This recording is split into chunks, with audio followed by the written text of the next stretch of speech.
Hello again. At last, there is some good news about immigration to Britain. It is only a little bit of good news, mind, but we must hope that it is a harbinger of future trends. In the first 3 weeks of 2022, over 1,000 illegal immigrants entered this country via the English Channel. In the 4 weeks between Boxing Day and January the 22nd this year, though, only about half that number arrived. It may be coincidental, or on the other hand, it may be that all these new measures which we have been promised since time out of mind are finally having an effect. Of course, as I've said many times before, the illegal immigration only accounts for around 10% of the net migration to Britain each year. But if we're finally getting a grip on this, then that would certainly be a start. I shall be watching the situation closely, and in the description to this video I give links to the figures which I've just quoted here.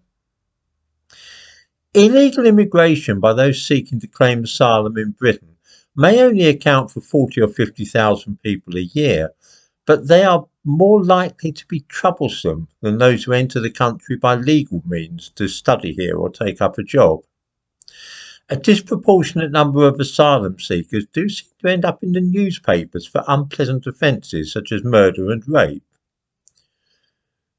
Take the fellow featured in the thumbnail to this video. He is an illegal immigrant whose claim for asylum was refused and who was in court in Cornwall this week for rape. Viton Duer Kariura was awaiting deportation, but of course the authorities let him roam about until he was due to leave the country.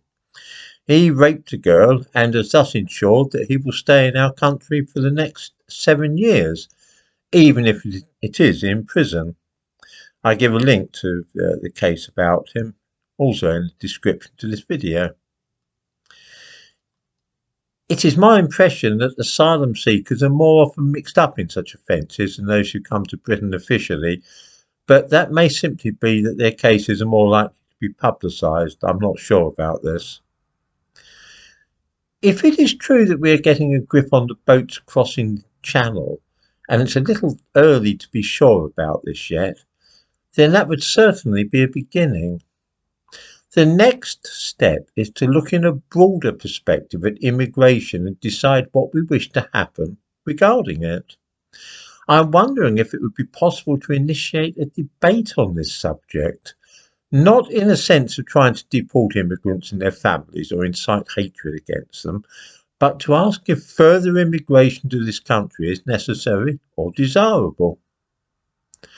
We have all heard the business about our ageing population, about the contribution made to the workforce of the National Health Service by immigration, about all the money brought into the country by foreign students and all the rest of it.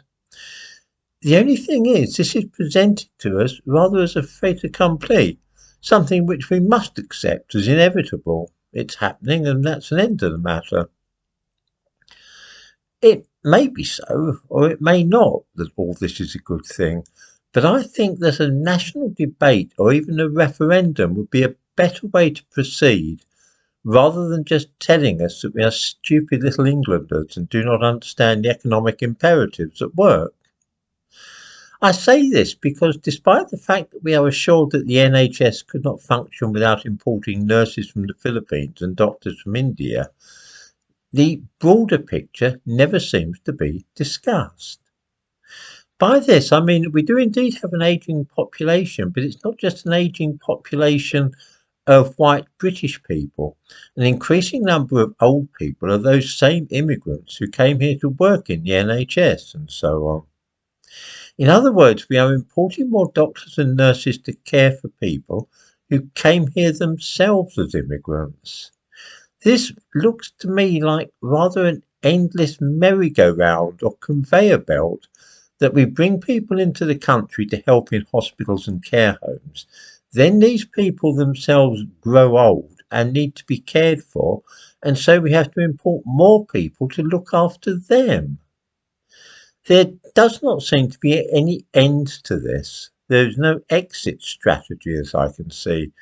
If we keep following this same process, then all we can look forward to in the future is an ever increasing amount of immigration. Is this actually what we want? Is this what's best for the country? Isn't this not something that might be worth talking about? Perhaps having a free conversation about?